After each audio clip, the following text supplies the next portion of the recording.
Welcome everyone to Steel Division Normandy 44. These are obviously only screenshots. This game has just been announced today, and this will be a new type of video for me. I'll be talking about the information that we know about the game already, and I'll be trying to analyze some of the screenshots, some of the information that we have from articles that are available on the game. You might be asking yourself, what is this game? It's a World War II RTS. If you clicked on the video, you probably know. This was to my subscribers, obviously. Which is developed by Yugen Studios and will be published by Paradox Interactive. So the Wargame Red Dragon developers and the Ruse developers. Obviously, Wargame Red Dragon is a game I play. So very interesting to me. And then published by Paradox. So the developers of Hearts of Iron and the publishers of things like Mon Blade. So a lot of games I play. Altogether, this means that I'm very interested in this game and I will be following it very closely. Now, jumping right into the screenshots, you can already see that we can see a couple of units that will be available to us in the game. Sherman Firefly on the left here, a Priest, self-propelled howitzer, and then a couple of universal carriers. Another thing that's very interesting about the screenshot is that you can see some of the terrain that will be in the game from the ground level. Not exactly the best textures, but you know that makes it better for some of the lower end systems to actually run. But there is a quite nice detail on everything, so it's not bad looking at all. The game will be featuring some very, very important elements of terrain for the actual tactical gameplay. So, for example, you can see this heavy wood in the background. This will not be traversable for heavy tanks and heavy vehicles. So it will be a nice point for infantry to hide in and for anti-tank weapons to provide ambushes against enemy armor. What's also interesting is this rain effect. I'm not quite sure as to whether or not this is only a visual effect or if it will have any gameplay effect. Which would be very nice because in World War II, air forces were actually extremely limited by the weather, especially air forces, but also obviously ground units had their problems with the weather, their fair share of problems with the weather, even in the West. So that would be nice to see a little bit of extra element to gameplay. And you can see here, 2nd Canadian Armored Brigade. This is from the Division insignia. In Wargame, again, you can kind of skip ahead if you already know about the game. You have different types of decks that you can build, and different types of decks that determine what kinds of units you can bring into battle. You don't do it like in Company of Heroes or in some of the classical RTSs where you have a building that you build units out of and you tech up and you get better units that way.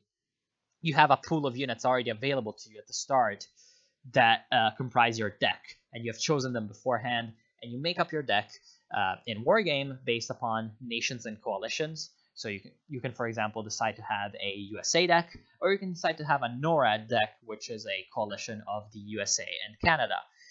And these obviously limit the amount of different types of units that you can have. Obviously, you won't have an M1 Abrams as the Germans. In Steel Division, they're bringing this system on over, but with a twerk. They're having, instead of nations and coalitions, they're having divisions.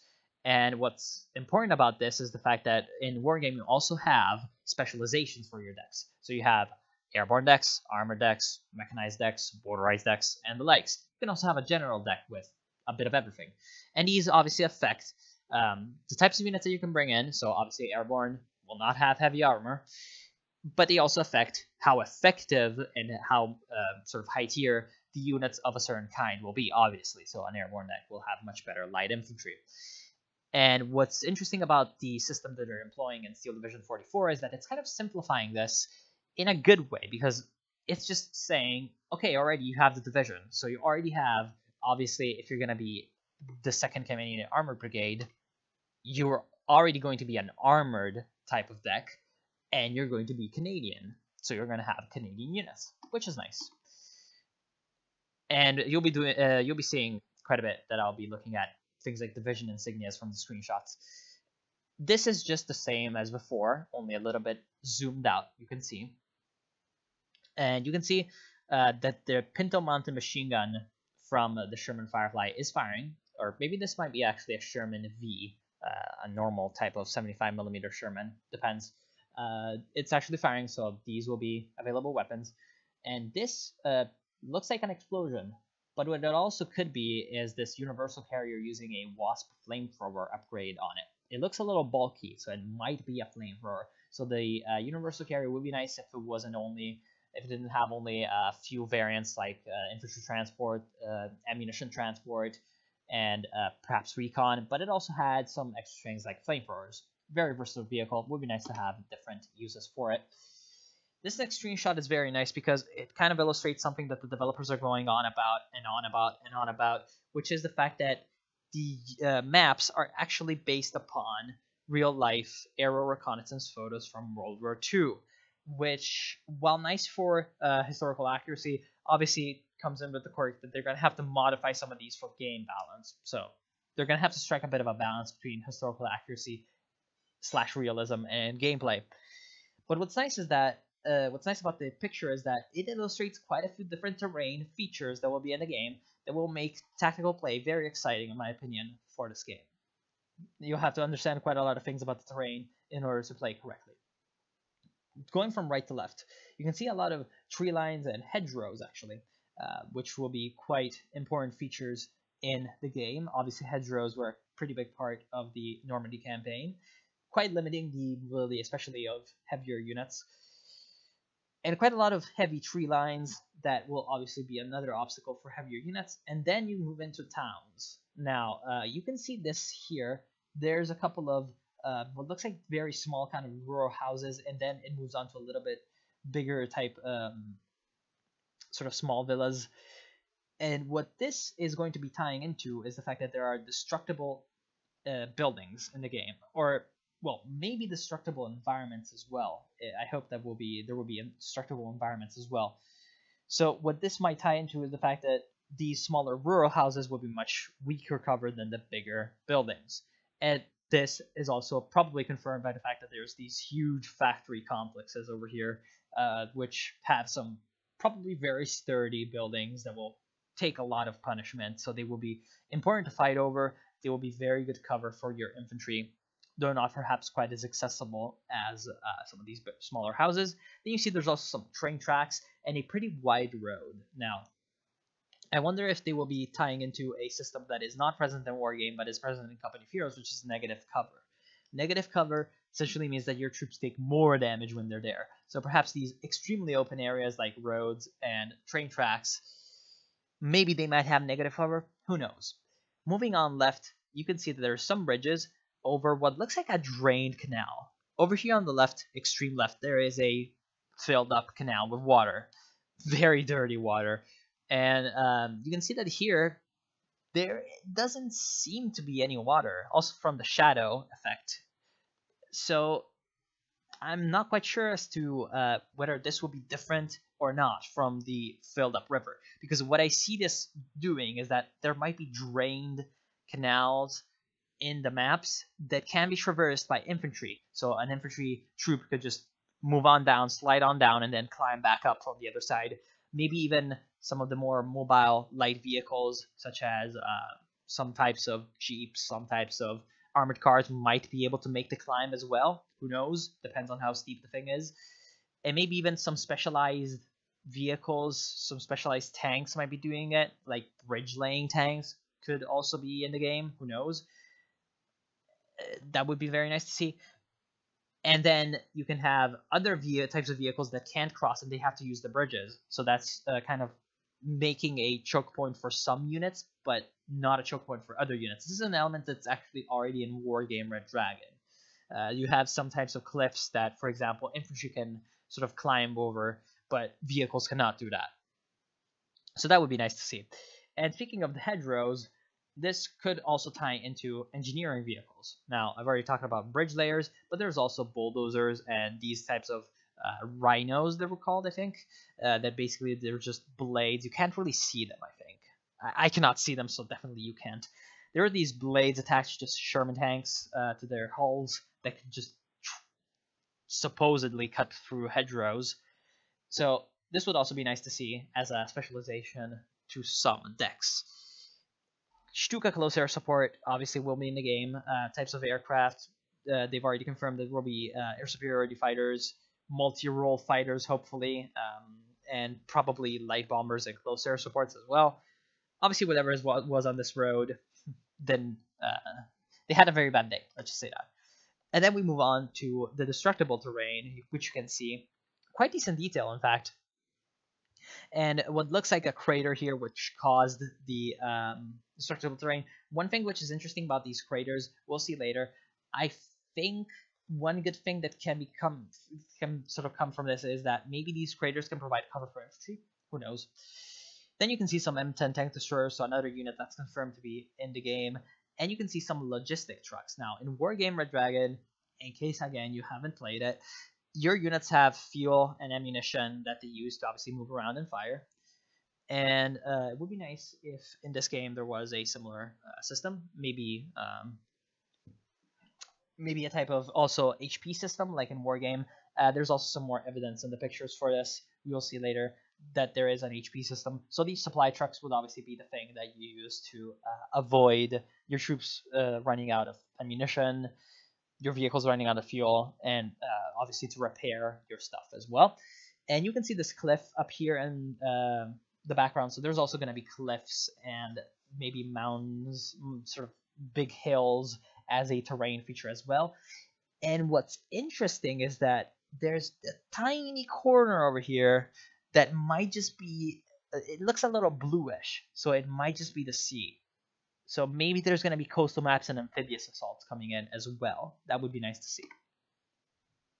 Sherman Calliopes, Shermans with big rockets attached to them, essentially. Lots of firepower, especially against infantry and light vehicles. But what's mostly very interesting about the screenshot is not only this very prominent stone wall, which also might be providing cover for infantry, but also these German vehicles that are opposing them.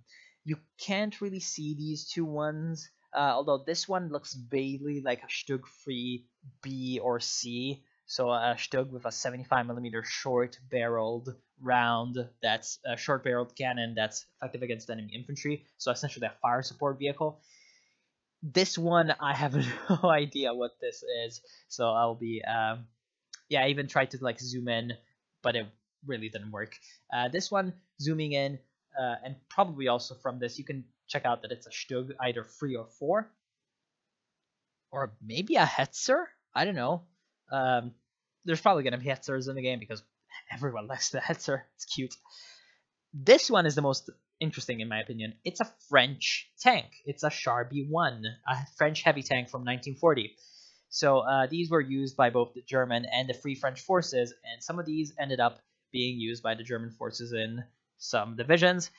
I went and did some research, and they were in the 21st Panzer Division, and lo and behold, some of the information in articles confirms the 21st Panzer Division will be in the game. So again, you can do some pretty nice deductive work from the screenshots. And it's nice that these tanks are in the game because, again, nice piece of history. Now, this one's quite interesting. You can obviously see a lot of terrain, normal stuff. But what's really interesting here is that it looks like there's some kind of either anti-tank gun or anti-tank rocket launcher. It looks to me like a rocket launcher because of the trail, but who knows? It might be a Raketenwerfer, in fact, because it doesn't look like it's an infantry squad. It doesn't look like it's... it might be from the building, but it looks like it's coming from the road, so it might be a Raketenwerfer, which is very interesting. Yeah, that would be nice to have. It fired on its M10, right? And if the game had a completely realistic damage model, which it probably doesn't, the M10 would have blown up like a Roman candle.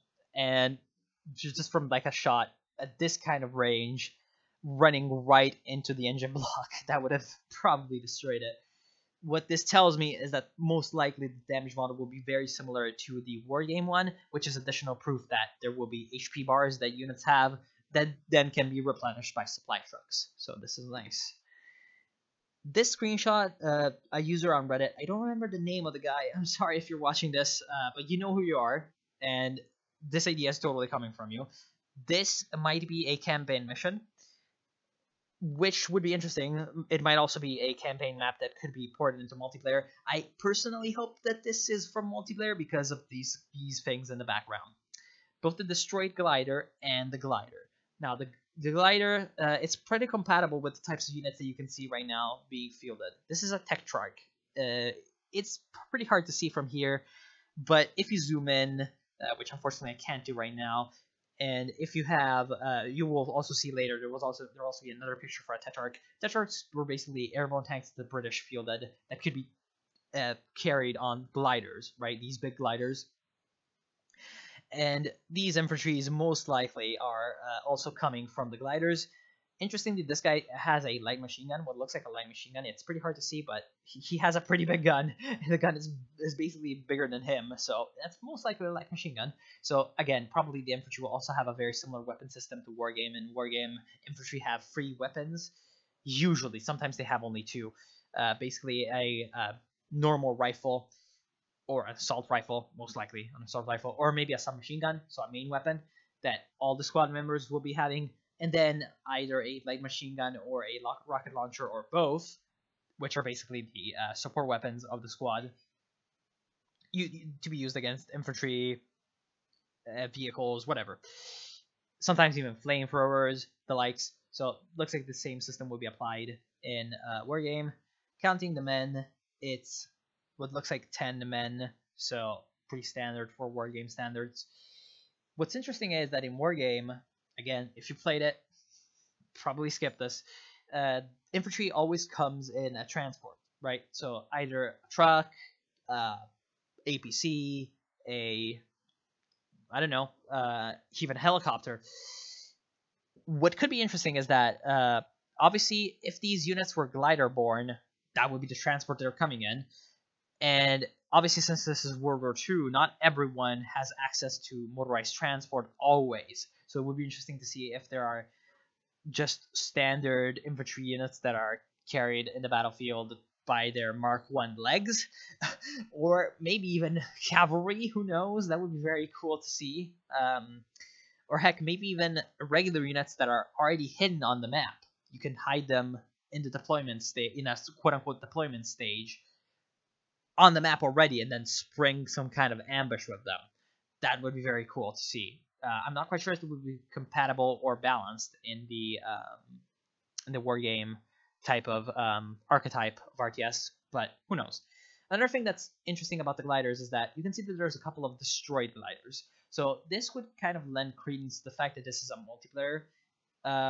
Well, kind of and kind of not, because that looks like a very detailed crash site for a multiplayer-induced event. But who knows? I am hoping. And if it's indeed multiplayer, obviously the gliders, you would have to be very, very careful with them because they're pretty thin guys. Gliders weren't exactly known for their resilience under enemy fire, and also so they could be very, very vulnerable to enemy anti-aircraft guns and the likes. So that would be a nice element to be in. P-47 Thunderbolts just flying over. Very interesting that these don't appear to have any weapons attached to their under their wings. Possibly it's the angle, possibly it's the fact that there are no weapons, but I'm hoping that there will be variants of aircraft, especially aircraft that were used in both roles, both as a fighter and as a close air support aircraft.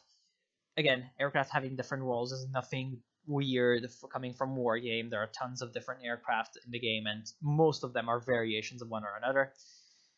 These look like air superiority fighters, but again, yeah, again, also from this, doesn't look like there's anything under the carriage or airframe, so probably just air superiority fighters. But P-47 Thunderbolts were very heavily used for close air support with rockets and bombs.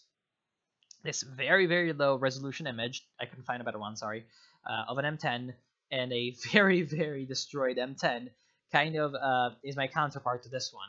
If that Raketenwerfer, I'm hoping it's a Raketenwerfer, had destroyed the M10, I'm guessing that the effect would have been something more akin to that. This is a very interesting screenshot, not only because of this, but also because of this. This is the more obvious one. This is a 76mm equipped Sherman with a French flag on it. Obviously, there will be French forces in the game, confirmed by this, and also by the articles. And looking at the insignia, we can see that this is the French 2nd Armored Division. This is the insignia of this French 2nd Armored Division, which was the main French unit which fought in the Normandy campaign.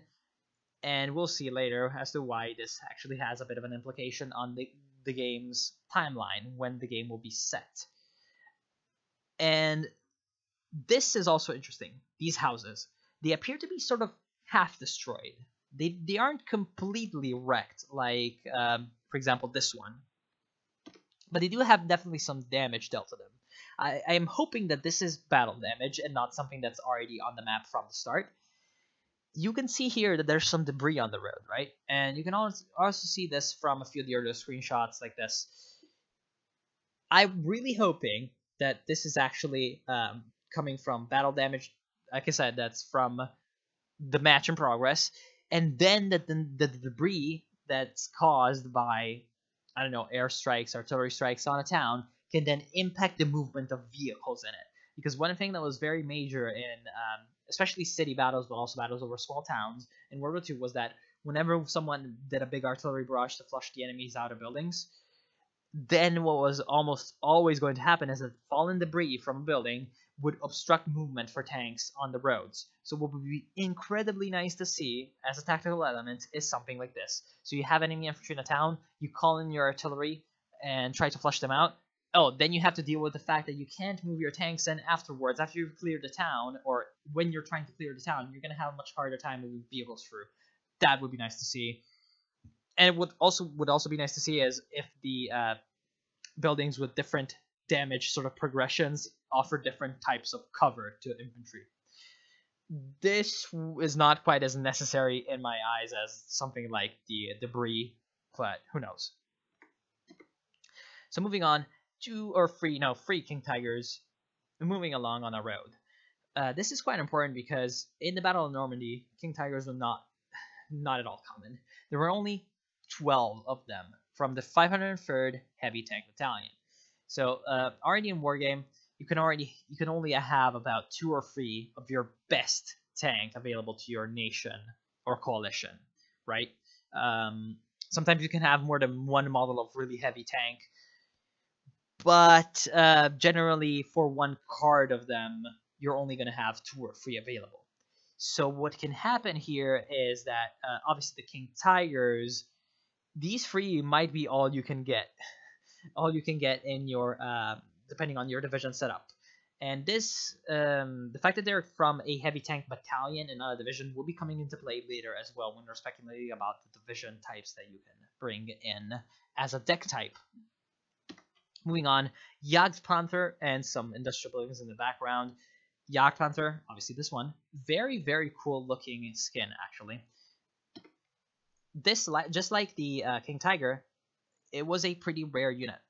I believe it wasn't the 504th. I believe it was the 604th. I might have made a mistake. Heavy Tank Destroyer Battalion.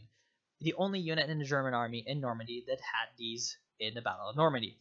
In July, they had only 24. The King Tigers, only 12. Later on, I believe they increased these to 48, and the King Tigers increased to like a few dozen in the months after, in the fighting, essentially in September, October, in the eastern parts of France, in the months after the Battle of Normandy. So this again just kind of sort of solidifies the fact that these will be extremely rare vehicles.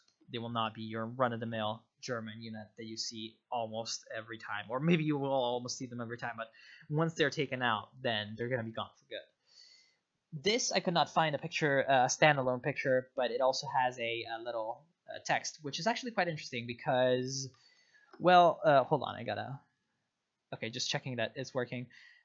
Oh, no, you can read this. I will not read this because it ties into this, the frontline system. The frontline system is the new type of terrain control feature that will be featured in this game.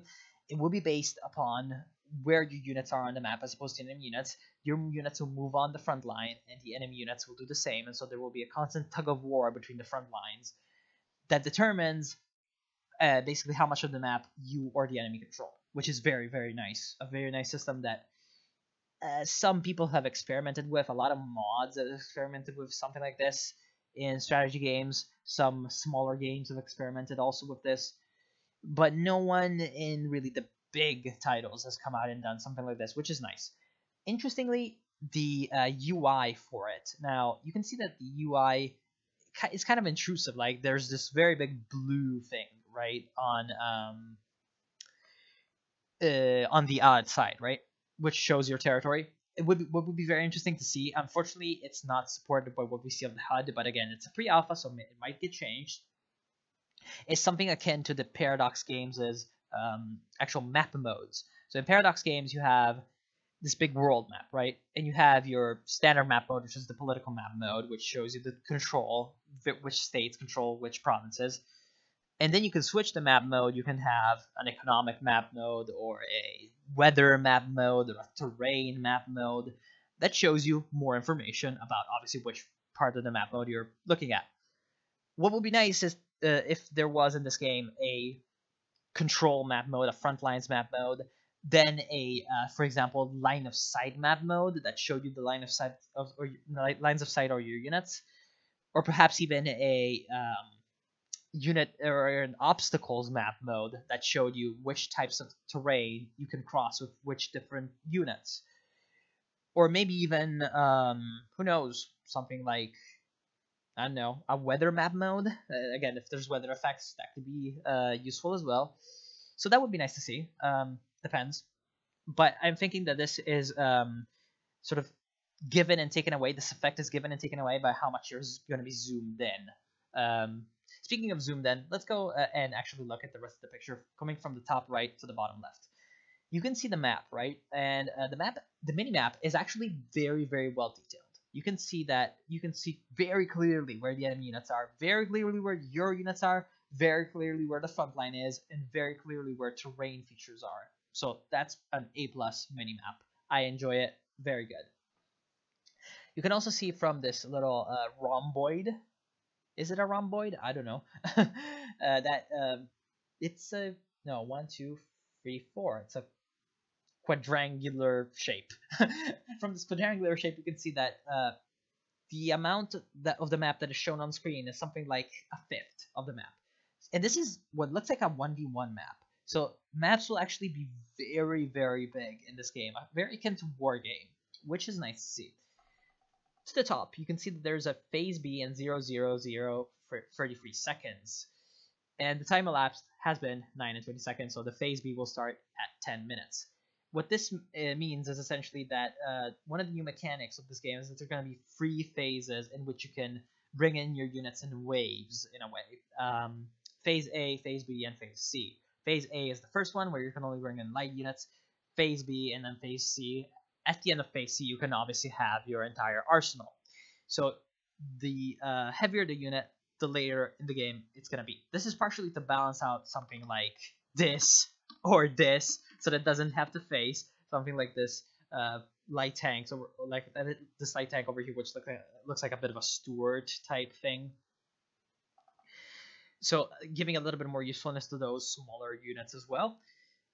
And also just to diversify various different divisions, actually. You can see over here that there are 2 insignias near the names of both of these players. There's the 101st Airborne Division, very easily recognizable with the eagle, the Screaming Eagle.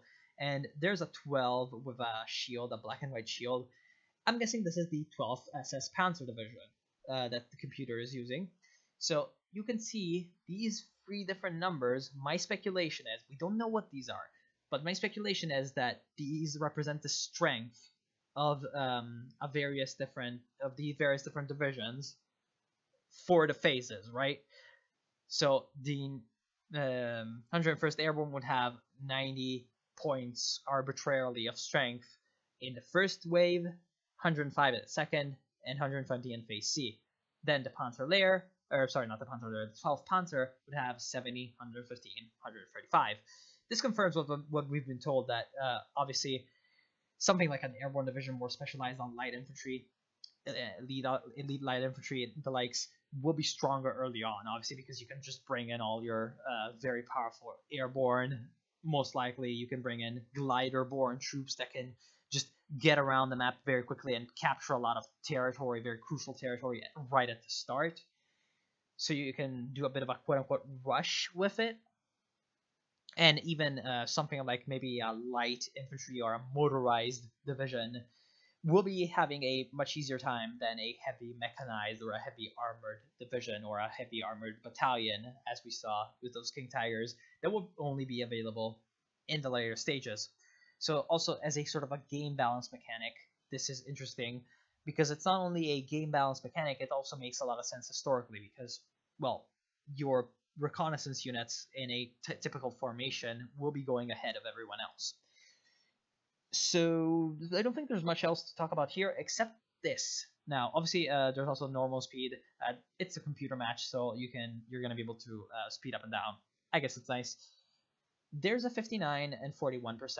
These most likely represent the amount of map control that either side has. Looks like from the control line that the Germans have about 60% of the map under their thumb. Now, what this means is that these two, I am guessing that these two are the conquest points or the victory points, depending on whether or not you play Wargame or Company of Heroes, that either side controls. This means that the sort of threshold for you to get completely stomped by the enemy 2-0 is very, very unforgiving. 60% and the enemy already has +2 and you already have +0. So I am guessing that the +3 will be at about 70%, and the +2/+1 will be at about 55-45 split. So this is actually a very unforgiving thing. And if you look at the time elapsed, we're almost at 10 minutes in the game, right? And these points over here, 911, whoa, 911 American. Is this some kind of subliminal message? I don't know. 911 for the Americans, 915 for the Germans, up to 2,000. Okay, so what you have to know if you play Company of Heroes is that in War Game you don't have a set amount of victory points that then decrease. You just have 0 to start, and then you go up to a limit. In this case, 2,000. These guys are already almost at halfway to victory. So what really this means is that you have to be very careful in all the phases of the game. Obviously, this is a 1v1, and obviously this is pre-alpha, so it's subject to change. This has to be balanced still.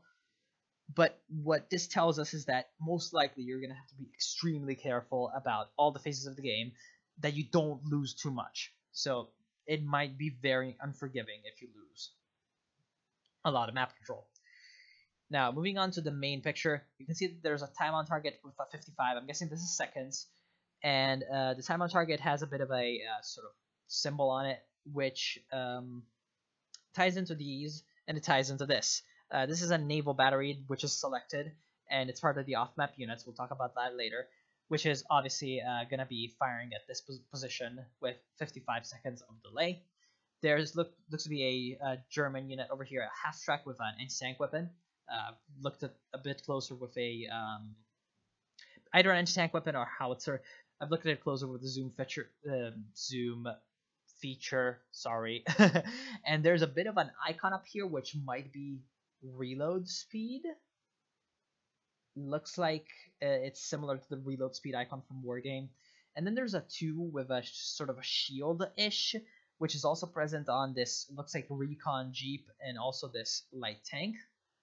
So what this might mean is the HP of the vehicle or the armor of the vehicle. Interestingly, there's also in both this anti-tank gun, which is actually a weapon crew, and this Stuart, I'm guessing it's a Stuart, there's an 8 here, which in a circle, right? Which mirrors this 30, which is in a circle for the naval battery. What I'm thinking this is the HE damage of the unit. Interestingly, for the German unit, there is no HE damage. So this might be a type of information that is only available on the fly for your units. And the reason I'm saying that this is most likely the case is because this Jeep does not have it, but it has the vehicle shield. So it's most likely something that's not related to any defensive characteristics, also because the anti-tank gun has it, but it's most likely something that's related to the offensive characteristics. What also sort of pushes me onto saying that that's the HE damage is that this is a 37mm anti-tank gun. You can see it by the shape, which makes sense if you're the 101st Airborne, because the 101st Airborne was equipped with 37mm anti-tank guns, also dropped on gliders sometimes. So another evidence for gliders that are a transport vehicle that can be called in mid-battle. And on the right side, I'm guessing it's a Stuart. It looks like a light tank, and it's in Phase A, and it's in an airborne division. So this is most likely a very light tank equipped with, well, what were American tanks equipped with that were very light in World War II? 37mm guns. So it would make sense that a similar caliber has a similar HE damage. Obviously, the naval gun, 360 the 356mm gun has a slight amount more HE damage. There's also a 20 out of 30, which might be a ammunition counter. Interestingly, because it's an off-map unit, so you might have a limited use on these. It's got a status indicator, aiming with on. I'm not quite sure as to what this on is, and a bit of a picture of the gun. There are free icons in the bottom right. I am guessing that since these are very similar to these in the off-map unit tab, that these will be the various different types of fire missions that you can assign to your artillery, your off-map artillery.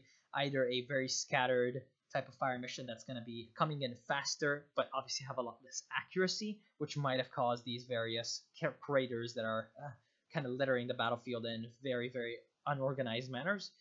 Then a middle of the ground fire mission, and then a concentrated sort of precision shot that might be this one, who knows. Very long to aim and coming in very quick and fast. What is also interesting about this is that what might happen is that various different types of artillery have various different types of time on target. And what's important is that the American artillery in this case in World War II was much better because of various different reasons that are very complicated. I won't go into them. They were able to bring in their artillery on an area much faster than some of the other armies, only rivaled by the British. So this might be an advantage that the Americans have over the Germans. What's also interesting about this is the fact that, also nice artwork, there's a calm right here. Calm with a bar that's empty in the bottom. What I am thinking this is the panic bar. And the reason I'm thinking this is because the Stuart has fall back written under it. And this fall back has a similar color to this red bar. Now, this red bar is not present on any other unit that is on the screenshot, on any other icon. What I'm thinking that this is the panic bar that you can also already see here. So a unit that is falling back, we'll talk more about the panic later and the morale system, is obviously going to be sort of determined by that. And it's nice that there is a bar that tells you, I gotta take a sip of water. It's nice that there's a bar that tells you, or it looks like there's going to be a bar that tells you what actually is the status of your unit, because in war game you kind of have to guess as to how panicked someone is. Well, you all obviously see if you're shaken or panicked or stunned or whatever, but you're having to guess as to how long it will take to actually recover from that. So having that panic bar is nice for that, because it actually allows you to see how panicked a unit is, and that could be nice as a tactical option type of quality of life change, I guess. Then you can see a tiny little shield here, doing some more UI analysis.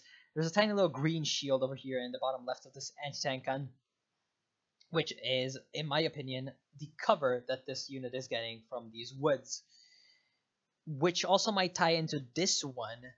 I am thinking that this one might mean that this unit is hidden, because it looks like there's a bit of a tree in this, and I am thinking that this means that the unit is camouflaged or hidden, because in Wargame you have the unit icon blinking when it's camouflaged or hidden, right? So what would be nicer to see is something that's a little bit easier to read on the fly, a bit like in the Total War games where you have an icon of some trees when your units are hidden. So this would be nice to see. And it's interesting that the anti-tank gun might just be spotted and not hidden, whereas this recon jeep is hidden. Who knows? And then actually, let's go to the top left, because there's an interesting thing here. This is the points counter. That's essentially your resources counter. Very familiar to you if you've played Wargame. What's interesting about it is this plus 90. Now, in Wargame, you'd be used to seeing a number more akin to like +4 or +5. It's more of a constant stream of income.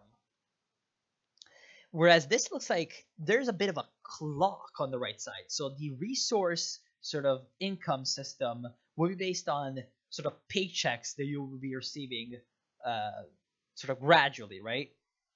This is what it looks like from the screenshot, which would be a very interesting way to do it. It's actually kind of similar to Men of War's Frontlines game mode, wherein you gain every like 3 or 4 minutes. I can't remember. I haven't played Min of War since like 2 years ago. You gain every like 3 or 4 minutes a big boost of income, but normally you just don't gain steady income. That would be a very interesting way, and possibly hard to balance way to make income. Who knows? And yeah, it looks like the clock is gonna be your time to another quote unquote paycheck of points. Then, and that's also would kind of tie into like units coming in waves, right? Because you're not a real division doesn't move in trickling in like one unit at a time, right? You're having different groupings of units arrive at various timings depending on obviously how they're positioned and how quick they are at reaching the battlefield. So this can also tie into the phase system, and both being a gameplay mechanic and a historical sort of immersion slash accuracy slash realism mechanic, which is a nice design element in an RTS game that's based in history. Then the alpha map units, fairly standard, except there's a couple of interesting things. You can see here reloading and refueling and preparing. So obviously, just like in Wargame, probably also there would be a repairing one if one of these was damaged.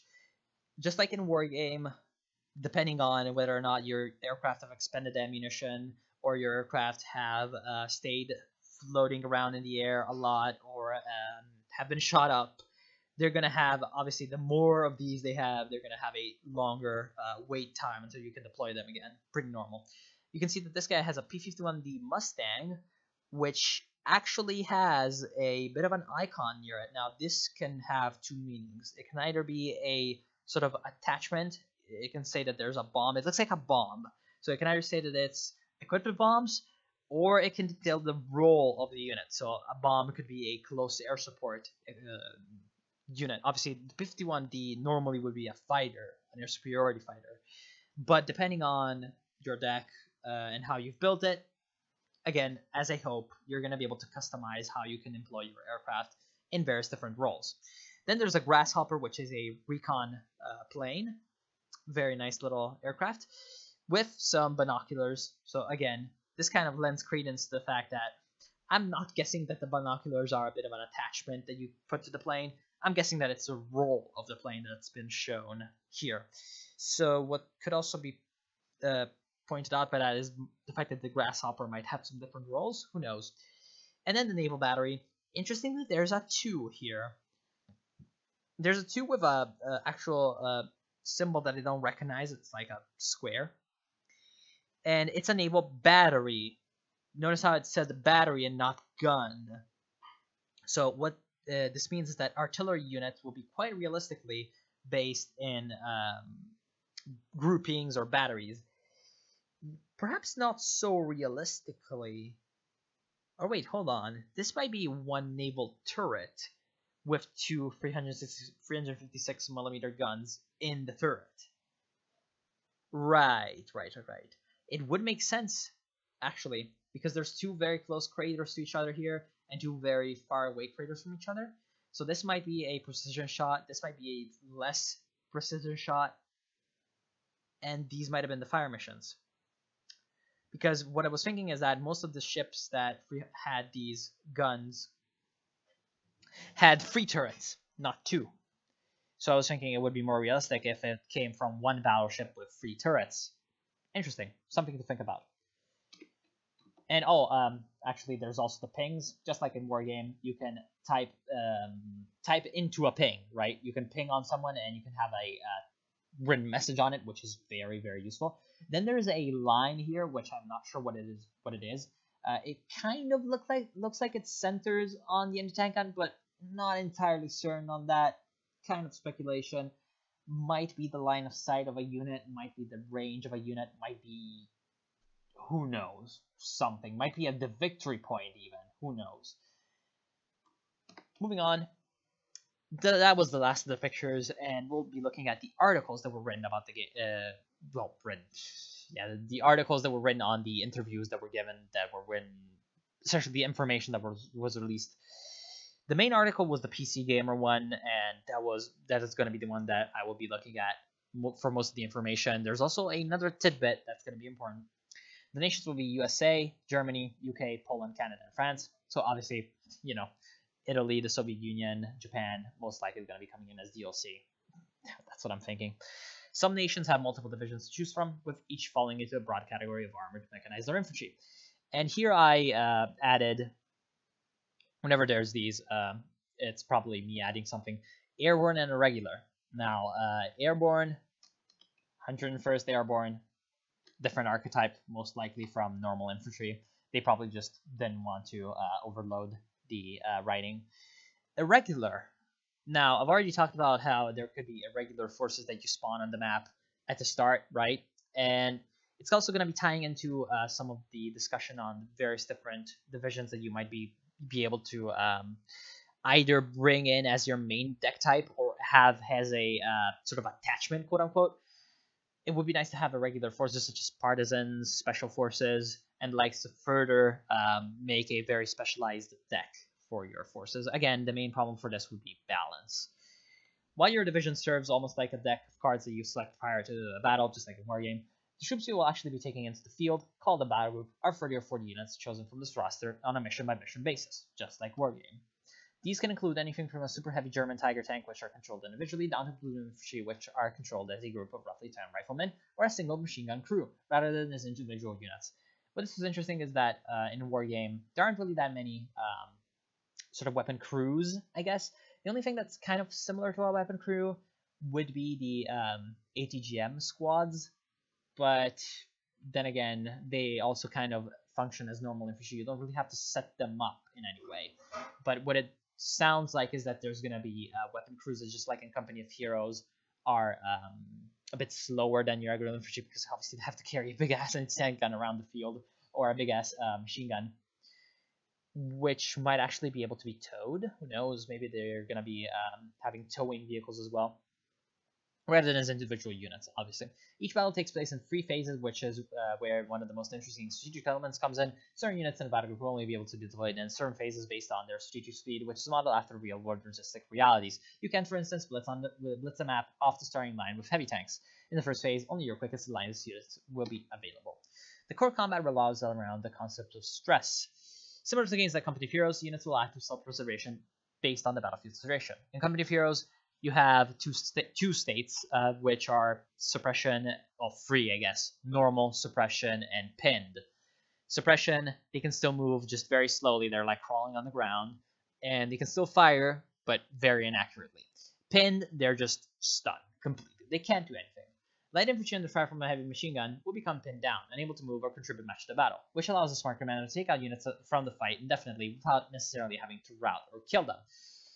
And this is where the wargame sort of multi-tiered morale system comes into play. In wargame, you have calm units, you have worried units, you have stun units, you have routing units, you have panicked units. There's a ton of different things that can happen to your unit in wargame, which again ties into this gradual bar that might be tied to the morale state and giving you information on it, which would be nice. And here comes a very interesting part. It is also possible, of course, to force a unit to take so much stress that they start to withdraw from the battlefield, or at least a more defensible location, just a standard route. It's also possible to capture enemy units by surrounding them and forcing them to surrender. So this is going to mean that defending your flanks is going to be much more important. And there's a note. The VentureBeat article features an interview from a developer, right? And it says that units are suppressed. They can't move unless you order them to withdraw.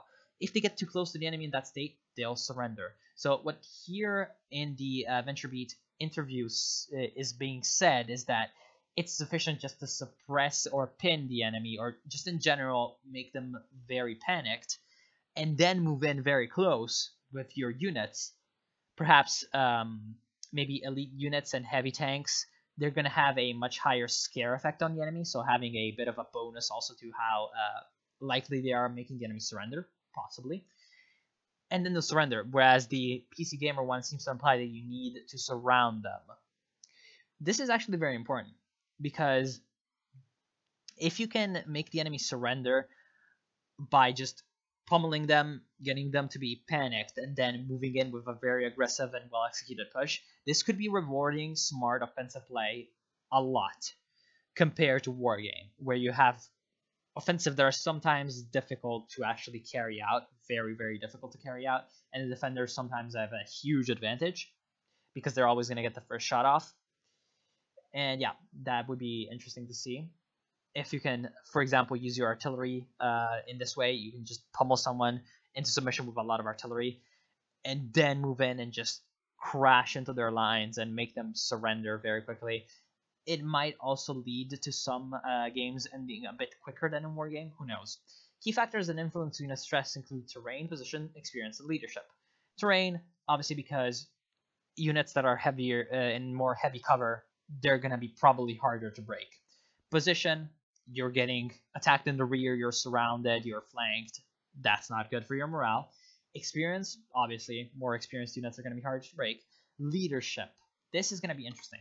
You can also bring along command units, which aren't as good as fighting as their counterparts, but they provide the benefits of extra experience level to all units in a small radius. So unlike Wargame, where command units give you the ability to capture points and get you resources, what command units are in Steel Division are a bit closer to what command units are in Company of Heroes. They provide bonuses to nearby units. And what this does to the game is that, combined with the division system, you could have different types of commanders that provide are more efficient or less efficient at providing bonuses to different types of units. So, for example, an airborne officer is going to be much better at getting your, first and foremost, your light infantry to be better than your normal infantry, than light vehicles, etc.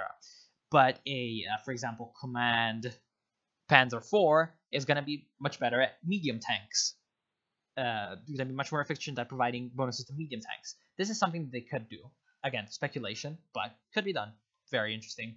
And it's also going to increase sort of the dynamic aspect of command vehicle attacking, command vehicle sniping in Wargame, because right now, in case you don't play Wargame, you just put your command vehicle or command infantry in a command sector, right? Just like a point in Company of Heroes, and they capture it, and you have to essentially have them stay there stationary for the point to be captured and you to get the resources or the spawn point based on the control point.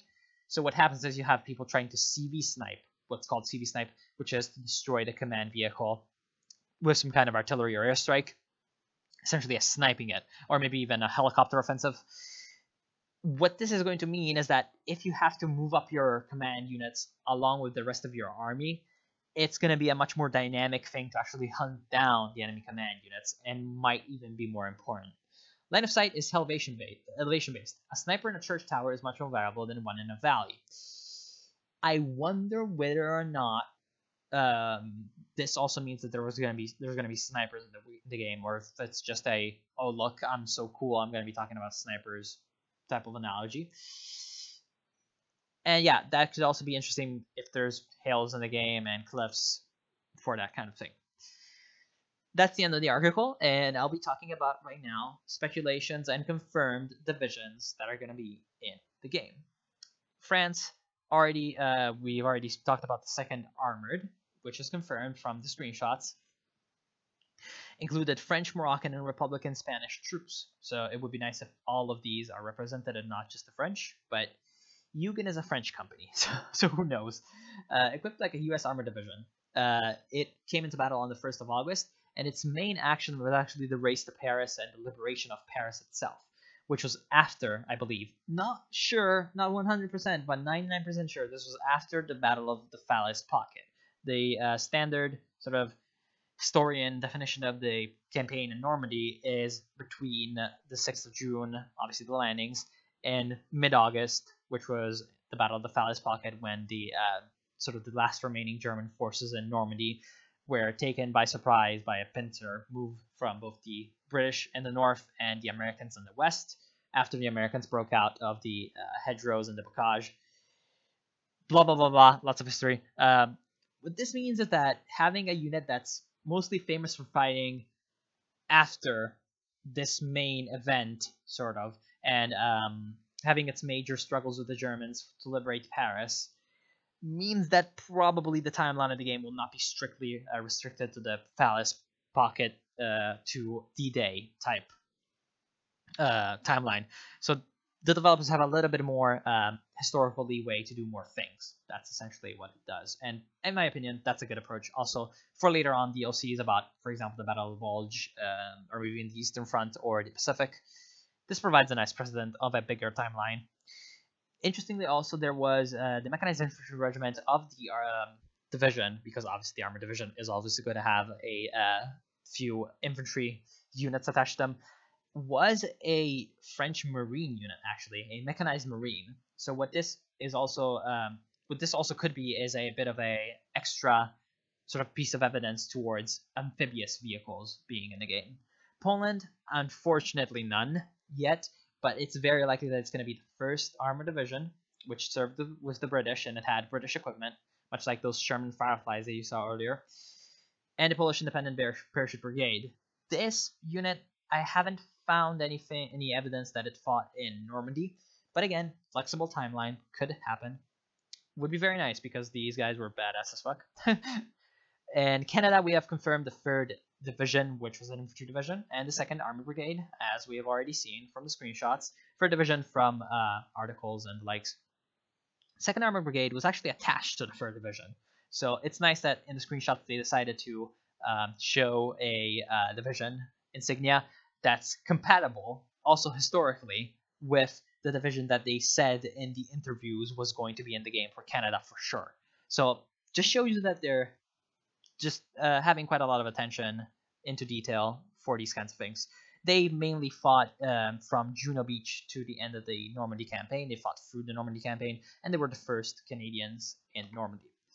USA, now we only have the 101st Airborne confirmed 100%, or I guess 101%, I guess. God damn it, I'm gonna get a dislike for that. And I just said 82nd question mark because it might be redundant to have the 82nd Division as well as the 101st. So I don't know. I put both of them. 101st definitely going to be in. Likely well, those were the only two confirmed. Likely, very likely, there's going to be either the 2nd Armored Division, the Hell on Wheels, or the 3rd Armored Division, the Spearhead. I am fairly certain you can discern which one is which from the two insignias, or both of them. It's interesting to note that there were two types of American armored divisions in World War II. There were light, quote-unquote, light divisions and quote-unquote heavy divisions for armored. So these two are heavy examples. There might also be examples of the light ones. Heavy ones essentially had more equipment because they were first and foremost bigger, but they also had more different kinds of equipment available to them. Their main problem was lack of sort of logistic. Well, they were harder to essentially organize logistics for. So essentially, at the end of the war, the Americans were starting to move into lighter divisions. So what this could be used to represent is, for example, the lighter divisions have a bonus towards medium tanks that they can bring out earlier in the battle phases, right? So they could have more quote-unquote battle phase points or more units available in the earlier battle phases, whereas the heavy divisions have more availability on each card, because that's how you obviously choose your different types of units. You choose them on a card basis, which then have a availability. For example, the King Tigers might have 3, as we saw, and the Shermans might have 10, who knows. And then once you run out of those, then you can't bring any more in. That's how it works in Wargame. So, for example, the heavy divisions can have more availability on the cards, but the light divisions have more availability early on with the battle phases. And then for an infantry division, which with the American Army essentially means a motorized division, I got the 1st Infantry Division, Big Red One, as the, well, big first candidate, as it's the Big Red One. But another one that's also kind of important to the Normandy scenario would be the 29th Infantry Division. That's also possible. For the UK, I kind of messed up the slide. I'm sorry, guys. We have none confirmed yet, but it's likely that it's either going to be the Guards Armored Division or the 7th. You can't read it, but it's 7th Armored Division, the Desert Rats, which went on to fight in Normandy. For an Armored Division, for an Airborne Division, very, very likely that it's the 1st Airborne Division with this insignia. And then the 1st Special Service Brigade, the Commandos, these would also be very nice to see, either as a full-on division or as a, again, attachment, quote unquote, to another division. We'll talk more about the attachments concept that I have in mind later, which is possible, not sure. And or either a special, just special service division, and then some article, I'm not quite sure as to which one, I don't remember, seemed to say that there was going to be Scottish troops, so I decided to put in Scottish and Welsh troops as well. 51st Highland Infantry and 15th Scottish Infantry for the Scots, and 53rd Welsh Infantry Division for the Welsh. Germany, yeah, this one's going to be the one that's going to be bigger because, well, whenever there's a World War II game, the Germany fans usually outnumber all the other ones, so they're going to be making sure to sell the Germans earlier on just to get the hype up. 12th SS Panzer Division has been confirmed by the screenshot earlier and also by some of the articles. This one, 12. And also some of the articles confirmed 12th SS Panzer Division. Then the Panzerlehr has been confirmed by articles, which was the only fully mechanized unit in the German army. So other units were also sort of mixed motorized and mechanized, or not motorized or not mechanized, or only motorized. Motorized is when it's essentially based on wheeled vehicles, and mechanized is when it's based on tracked vehicles, so half tracks and tanks. And motorized is trucks, armored cars, small APCs that are wheeled, like the M20 for the Americans, these things. And in general, also cars and jeeps, the likes. So motorized, lighter, mechanized, heavier. Panzerlehr, probably going to be the heaviest German division that is available. They also had those Jagdpanzers, because those Jagdpanzers with the 604th Heavy Tank Destroyer Battalion, that was attached to the Panzerlehr. And 21st Panzer Division is the one that had those French tanks, and it's the one that came over from Africa, right? It was part of the Deutsche Afrika Korps, the DAK, or German Africa Corps. And it would be nice to see if this division was different from the other, the many other German tank divisions and armor divisions, if it had lighter vehicles and quote-unquote shittier vehicles like the French tanks, the French capture tanks, and it had more, for example, also Stugs, Panzerfrees, Panzer IVs, but then they were higher veteran, representing the fact that these guys were coming straight out of the Africa campaign, and a lot of them were extremely veteran troops. Would be nice to see. Whereas, for example, something like the Panzerlehr was a division that was formed, I believe, in 1943. It was very well trained, but it wasn't experienced. It's also extremely likely, in my opinion, these aren't confirmed, but it's extremely likely that there's either going to be the first SS. This horrible acronym means Leibstandarte SS Adolf Hitler, or SS Lifeguards of, well, Hitler. And the second SS, Das Reich. Very, very likely that there's going to be either one of these, because these were the two big ones, quote unquote. One unit that is kind of unfortunate that the game is based on the Western Front only is the Großdeutschland division/regiment sometimes, because that was a very interesting German fighting unit that was only fighting on the Eastern Front pretty much the entirety of the war, actually. I believe it also fought in France, not quite sure, but only in 1940. So we're going to have to wait for DLCs for that one. It's also likely that for an infantry division, there will be the 322nd Infantry Division. We've talked about earlier how the American infantry divisions, and most likely the UK ones as well, they are motorized infantry divisions, whereas this division, the 322nd, is actually a foot infantry division. The thing you have to know about the Germans is that they were much less motorized and mechanized compared to the Western Allies. So a lot of their troops actually had to just rely on moving about, marching about, or having horses, actually, which is why I'm kind of hoping that there's cavalry in the game. Cavalry as a transport would be quite interesting. And this was the unit that was immediately facing the 1st U.S. Infantry Division in and around Omaha Beach, along with a lot of so-called Ostruppen formations, obviously, quote-unquote, volunteers, most likely conscripts coming from the east. They were essentially of very, very bad quality because they were given extremely bad equipment and training, and they were used essentially as cannon fodder. So again, they could be an attachment to the 422nd Infantry Division. I will talk more about those attachments. or there could be Ostruppen divisions as well. I'm not quite sure as to why you'd want to choose them, but they were essentially militia.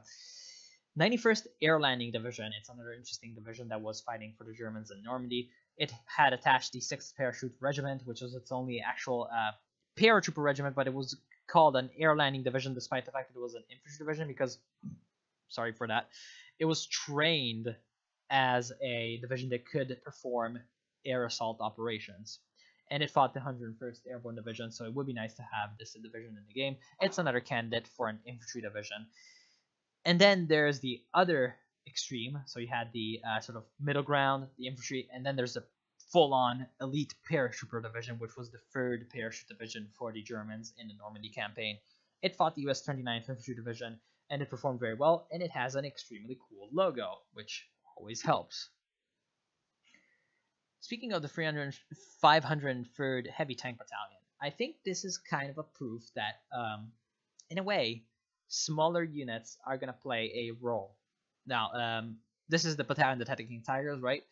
So what I'm thinking is that there are 2 ways in which this could be implemented. Either it could be implemented in that they are just full on the same level as the division, right? So you can choose either a big division or a more specialized battalion, detachment, brigade as your main unit, or these battalions and brigades and detachments can then be attached, obviously, to a big division, thus giving you more specialized units in one different area or another, which would be very, very interesting for a few reasons. I've already talked about the engineering vehicles, so having an engineer brigade would be very nice for that. Maybe like recon companies for different types of recon motorcycles, for example.